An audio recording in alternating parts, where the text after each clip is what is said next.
पश्चिम बंगाल के मुर्शिदाबाद में आगजनी पथराव के बाद काबू में हालात, इलाके में बढ़ाई गई सुरक्षा, धारा 163 लागू, राज्यपाल ने तलब की रिपोर्ट। मुर्शिदाबाद के जंगीपुरा इलाके में बवाल, पुलिस अधिकारी के मुताबिक पुलिस बल पर हुआ पथराव, कुछ पुलिस वाहनों में आग लगाई गई, झड़प में कुछ पुलिसकर्मी घायल। वक्फ कानून के खिलाफ मुर्शिदाबाद में हुए बवाल पर सियासत तेज, बीजेपी ने ममता सरकार पर लगाया संरक्षण का आरोप, कहा बिना सरकार के समर्थन के नहीं हो सकती है ऐसी घटना। वक्फ कानून को लेकर टीएमसी सांसद शत्रुघ्न सिन्हा ने किसी हिंसा या दंगे से इनकार किया, रामनवमी को लेकर कहा यह शक्ति प्रदर्शन का नहीं, भक्ति दिखाने का दिन है। वक्फ संशोधन कानून के विरोध में मणिपुर में भी प्रदर्शन हुआ, मैतेई पंगल समुदाय के लोगों ने विरोध किया, विष्णुपुर में किया विरोध प्रदर्शन।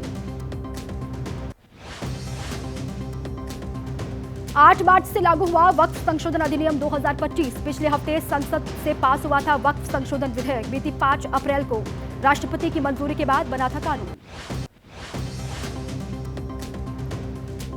वक्फ संशोधन कानून के खिलाफ लगातार सुप्रीम कोर्ट में दाखिल की जा रही हैं याचिकाएं, 16 अप्रैल को कोर्ट कर सकता है इस पर सुनवाई। याचिकाकर्ता ने कहा मुस्लिम समुदाय से भेदभाव करने वाला ये कानून है। वक्फ कानून को लेकर जम्मू कश्मीर विधानसभा में आज भी हंगामे के आसार हैं, कानून पर बहस की मांग को लेकर पिछले 2 दिन से लगातार हो रहा है हंगामा, आज सत्र बढ़ाने की मांग कर सकते हैं एनसी विधायक। वक्फ कानून पर केंद्रीय मंत्री पीयूष गोयल ने कहा संशोधनों से मुस्लिम समुदाय को न्याय मिलेगा, गरीबों के लिए बेहतर भविष्य सुनिश्चित करता है ये फैसला। झारखंड के मंत्री इरफान अंसारी का केंद्र पर निशाना, कहा निश्चित रूप से इस सरकार की तानाशाही का होगा अंत, एक समुदाय को खुश करने के लिए दूसरे समुदाय को बनाया जा रहा निशाना।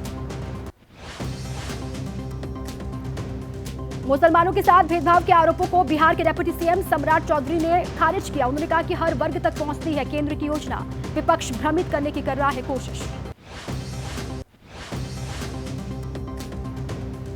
वक्फ कानून को लेकर पप्पू यादव का बीजेपी पर निशाना, कहा बीजेपी वालों को संविधान से कुछ लेना देना नहीं है, राम के नाम पर नफरत फैला रही है भारतीय जनता पार्टी।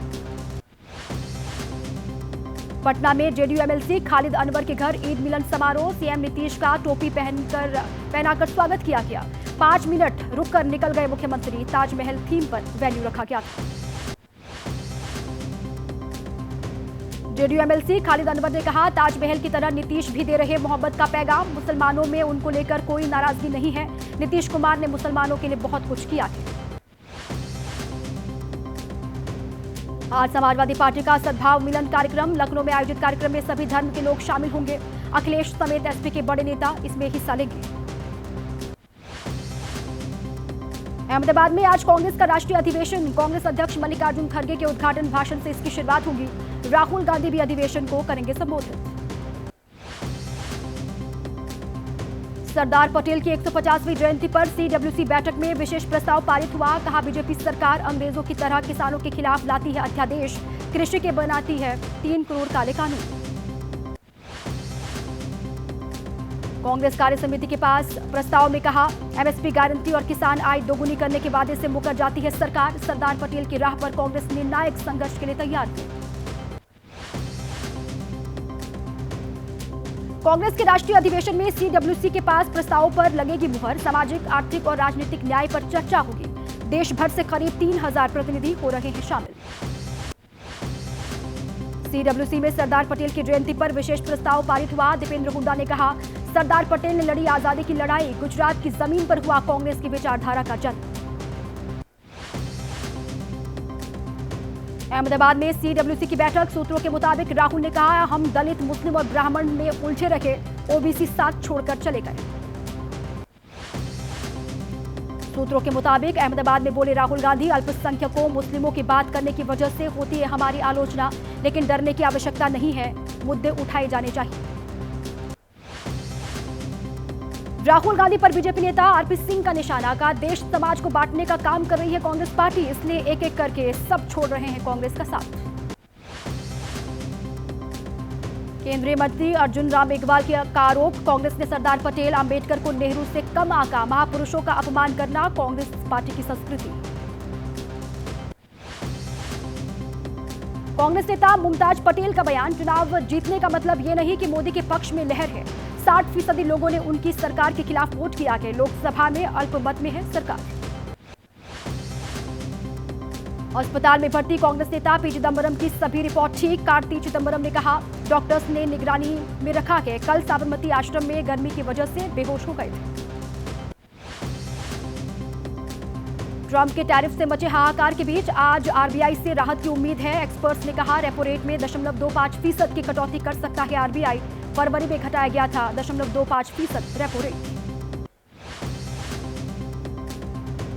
वैश्विक व्यापार युद्ध के खौफ से मंगलवार को उभरा भारतीय शेयर बाजार। कारोबार के दौरान 1600 अंक से ज्यादा उछाल। सेंसेक्स 1.49% और निफ्टी 1.69% की तेजी के साथ बंद हुआ। अमेरिकी टैरिफ के बीच आज पीयूष गोयल निर्यातकों के साथ करेंगे बैठक। 26% अतिरिक्त जवाबी टैरिफ के बीच भारत के व्यापार से जुड़े मुद्दों पर होगी चर्चा। भारत पर अमेरिकी टैरिफ के असर पर बोले केंद्रीय मंत्री पीयूष गोयल। उन्होंने कहा कि हम अमेरिका के साथ द्विपक्षीय व्यापार समझौता कर रहे हैं, इस पर काम हो रहा है। विकसित भारत 2047 की ओर ले जाएगा समझौता। अमेरिकी टैरिफ पर कांग्रेस सांसद शशि थरूर ने कहा, अगर हमारा शेयर बाजार 3% गिरा तो अमेरिकी शेयर बाजार 9% गिरा। टैरिफ से हिली वैश्विक अर्थव्यवस्था, कई देशों पर मंदी का खतरा है। काठमांडू में तीसरी मंत्री स्तरीय बिम्स्टेक कृषि बैठक में शामिल होंगे केंद्रीय कृषि मंत्री शिवराज सिंह चौहान। कृषि क्षेत्र में सहयोग के लिए नेपाल के साथ होगा समझौता। भूटान के कृषि मंत्री के साथ होगी बैठक। इलेक्ट्रॉनिक एक्सपोर्ट में 6 गुना हुआ इजाफा। केंद्रीय मंत्री अश्विनी वैष्णव ने कहा, 2 लाख करोड़ निर्यात के साथ स्मार्टफोन सबसे ज्यादा निर्यात किया जाना उत्पाद। दुबई के उप प्रधानमंत्री और क्राउन प्रिंस का भारत दौरा। आज मुंबई में एक व्यापार सम्मेलन में होंगे शामिल। कल भारत दौरे पर पहुंचे थे दुबई के क्राउन प्रिंस।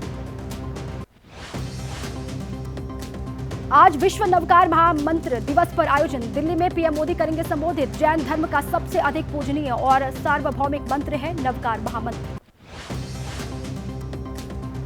बीजेपी सांसद कंगना रनौत ने कांग्रेस पर निशाना साधा। कहा, पीएम मोदी कोई साधारण मानव नहीं है बल्कि अवतार हैं। जब वो 2014 में आए तो राजनीति के प्रति युवाओं की सोच बदल गई। कंगना के बयान पर हिमाचल कांग्रेस अध्यक्ष प्रतिभा सिंह ने कहा, दुख की बात एक चुना हुआ सांसद कर रहा है ऐसी बात। बीजेपी ने ऐसे व्यक्ति को सांसद बनाया जिसको देश का इतिहास भी नहीं पता। महाराष्ट्र के मंत्री संजय शिरसाट ने की खुलदाबाद का नाम बदलने की मांग। कहा, जिन शहरों के नाम बाद लगा उनके नाम बदले जाएं। महाराष्ट्र के खुलदाबाद में है औरंगजेब की कब्र।